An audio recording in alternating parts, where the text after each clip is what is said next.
ఒక్కటే తెలంగాణ ప్రజలు మొత్తం కూడా ఒకటే విషయం అర్థం చేసుకోవాలి. ఈ లారీలు ఓవర్లోడ్ పోతా ఉన్నాయి. ఇవి వే బిల్లు లేకుండా ఒక లారీ పోవచ్చా?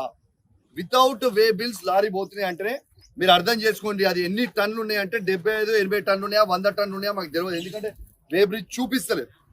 ఇది 101% ట్రాన్స్పోర్ట్ మినిస్టర్ గారు పొన్నం ప్రభాకర్ గారి ఆదేశాల మేరకు ఇక్కడ ఉన్న అధికారులు ట్రాన్స్పోర్ట్ అధికారులు మొత్తం ఎన్టీపీసీ నుంచి తీసుకొని ఖమ్మం వరకు అందరూ అధికారులు సహకరిస్తూ ఇవన్నీ తీసుకుపోతున్నారు. కాబట్టి ఇది 100 కోట్ల రూపాయల స్కాము.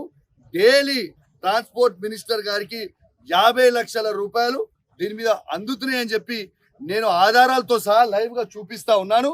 కాబట్టి ఇది ఖచ్చితంగా ఈ మంత్రి గారిని బర్తరఫ్ చేయాలని నేను డిమాండ్ చేస్తా ఉన్నాను. డైలీ పోయే లారీలు దాదాపు 200 నుంచి 300 మధ్యలో ఎవ్రీ డే లారీలు పోతున్నాయి.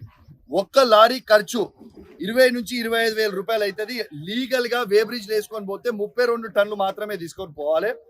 వీళ్ళు ఒక్క 32 టన్నుల డబ్బులు కడుతున్నారు లారీ 25,000, కానీ తీసుకుపోయేది 75 నుంచి 80 టన్నులు. అంటే ఆ మిగతా మీదికున్న డబ్బులు అంటే మిగతా మీది ఉన్న 30,000 నుంచి 40,000 రూపాయలు ఇవి మంత్రి గారికి పోతున్నాయి.